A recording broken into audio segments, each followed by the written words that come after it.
Amapolisa sele eqalile ukuchithachitha ibubu labantu abebezama ukuqhuba nezenzo zokuzidaphela kudederhu lweevenkile kwingingqi yaseMerebank eThekwini. Igqiza lonondaba bethu uSimphiwe Makhaya nosokhamera ahamba naye uNathi Mzimela lisenzela ingxelo liseMerebank eThekwini. Ukanti uSimphiwe Makhaya uza kuzibuyisela intambo kwenye intatheli yethu Ayanda Mhlongo nosokhamera wethu uRay Mbele bona besezimbokodweni kwaseThekwini, nalapho kuvakala kuba abatyhuthuli bangene bazithathela amayeza esibhedlele ngoku sithethayo. Simphiwe nazo intambo kuwe. Asibonge lisa bese sibingelele nakumbukeli wazo izindaba zokuqala ke emini. Impela kusukela kusile namhlanje izinkumbi zabantu zilokhu zibuthalane njalo lapha endaweni yaseMerebank eningizimu ke yeTheku. Kuyaqhubeka ke ukuthi abantu babonakale bezenzela nje lisa beyithathela cishe yonke impahla ongayicabanga nekhona kulama warehouse akhona la endaweni. Njengoba ubona ke lisa isithombe esikhona ke kusukela kusile isona leso sibonayo sokuthi amapolisa ikakhulukazi lawa omkhandlu udolobha waseThekwini ayafika la sikhona ebese eyadlula.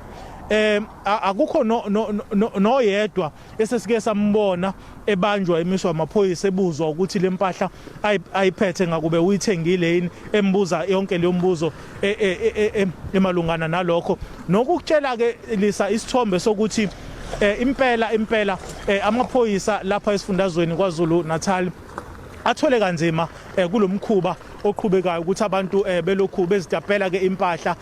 Ngaphambilini sikwazile ukukhuluma nosomabhizinisi abathintekayo kulokhu. Ayengisuke nje izithombeni ngitshengise uza kwethu uNathi Mzimela akunikeze izithombe zabantu njengoba bezama ukubaleka.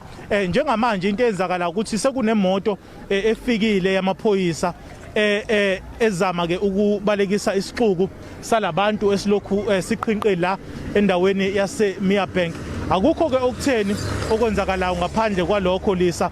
Amaphoyisa ke asefikile ke manje nazi inhlamvu zenjoloba seyiqalile ke ukuqhuma ukutshengisa ke ukuthi amaphoyisa seyawuqala ke umsebenzi ke manje ukuhlakaza lesixuku. Kepha inselelo ekhona lisa ile yokuthi uma ngabe sebekwazile ukuhlakaza lesixuku esikhona salabantu kuye kuphele nje imizuzwana ahambe. Mayeqeda nje ukunyamalala endaweni bese siyabuyela futhi isimo kwesejwayelekile kusukela kusile siqhinqile la endaweni yaseMerebank. Isimo nje sinjalo. Amaphoyisa ngoba sefikile ke manje sengathi kukhona ke umnyakazo okhona malungana nokuzama ukuqukuza ke isixuku lesi esikhona lapha lisa. Ngikhuluma nawe nje nawo amaphoyisa komkhandlu udolobha waseThekwini ayasitshela ke ukuthi cha ayaqhubeka nawo nomsebenzi wawo, kepha esingeke sikuvumele ke lisa ukuthi nathi siyasebenza, ngeke sivumele ukuthi sicishe imishini yethu. Sizobadedela nje nabo benza umsebenzi wabo ngendlela yabo, nathi bese senza owethu umsebenzi lisa. Njengamanje ke lisa ngizokutshela ke ukuthi sona simo esikhona lesi.